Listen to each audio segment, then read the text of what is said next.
کاظمی صاحب کہیے گا کیا کہتے ہیں؟ ایک اچھی پیشرفت ہم نے خود ان سے ہی بات کر لی جج صاحب سے، اور جج صاحب نے کہا کہ ان سے خود ٹریجری بینچز اور اپوزیشن بینچز دونوں نے بات کی، رابطہ ہوا، یعنی کہ بظاہر یہ لگ رہا ہے کہ فریقین اس پہ خود راضی تھے اور ایک اچھی ریپیوٹ کے حامی ہے جسٹس مقبول باقر صاحب. کیا کہیے گا؟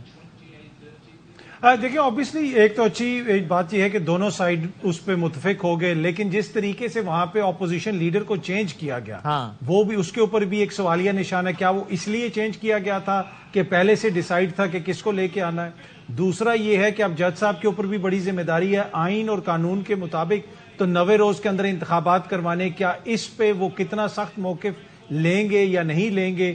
اب بہت ساری ایسی چیزیں ہیں جو آنے والے دنوں کے اندر کلیئر ہوں گی، پر ہم امید کرتے ہیں کہ جسٹس صاحب ایک جو ہے آئین کو بھی سمجھتے ہیں، قانون کو بھی سمجھتے ہیں، تو وہ وقت کے اوپر ہی انتخابات کروائیں گے.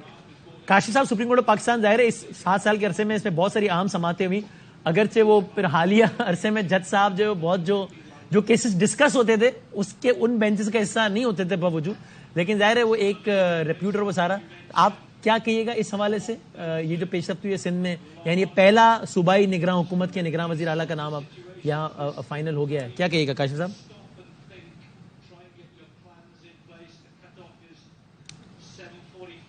کاشف صاحب کو غالباً آواز نہیں جا رہی، شاید تب تک کنیکٹ کر لیں. میں تو یہی بات بھٹی صاحب آپ فرمائیے گا. پہلی بات تو یہ کہ بھائی جان ہم نے اپنا ریکارڈ برقرار رکھا. اب میں جس پروگرام میں بھی ہوتا ہوں یا پچھلے 550 سالوں میں جس پروگرام میں آپ 11 تاریخ کے آئے ہیں بریکنگ نیوز کے بغیر ختم نہیں ہوا پروگرام، کوئی نہ کوئی بریکنگ نیوز آتی ہے. ہاں، اور شکر کریں کہ ابھی انہوں نے پریس کانفرنس نہیں کر دی، ان کو پتہ نہیں چلا دونوں پارٹیوں کو کہ میں بیٹھا ہوں. تو ملک میں جمہوری تسلسل برقرار رہے نہ رہے، ہمارا اور آپ کا یہ والا تسلسل برقرار ہے، اس میں کوئی بریک نہیں ہے. جمہوری تسلسل نہیں سر، سویلین آمریت تسلسل.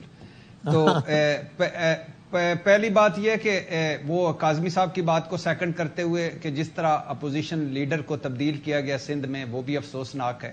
لیکن میں دونوں جو مرکز میں انوار اللہ کاکڑ ہیں اور جسٹس باقر صاحب ہیں، دونوں کی کم از کم ابتدا تو ہوئی کہ غیر متنازع ہیں اور کوئی بڑا کوئی سکینڈل، کوئی سیاسی سکینڈل، کوئی بڑی پارٹی کے حق میں یا کوئی اس طرح کا نہیں ہے، پڑھے لکھے ہیں، سلجھے ہوئے ہیں.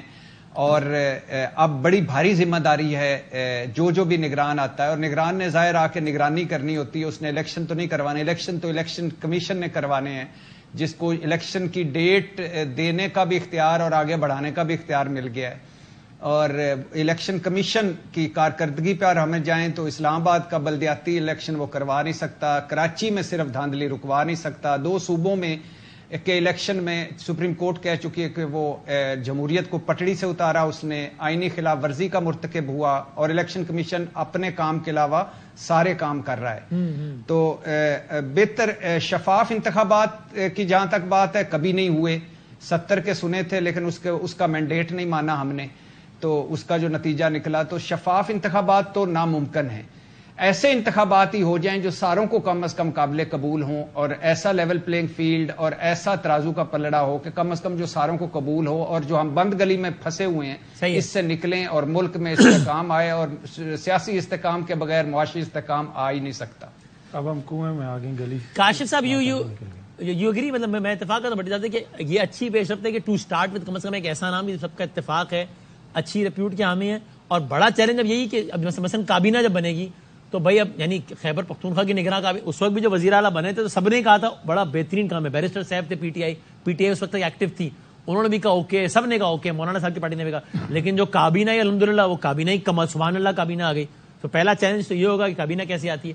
بٹ کیا آپ کی کیا اوپینین ہے اس پیش رفت پہ جو ابھی ہوئی ہے مقبول باقر صاحب نگراں وزیر اعلیٰ Sindh? I don't know him much, so I can't comment honestly. میں کیونکہ ان کو زیادہ جانتا نہیں ہوں. اگر ساروں کا اتفاق ہو گیا تو اچھی بات ہے.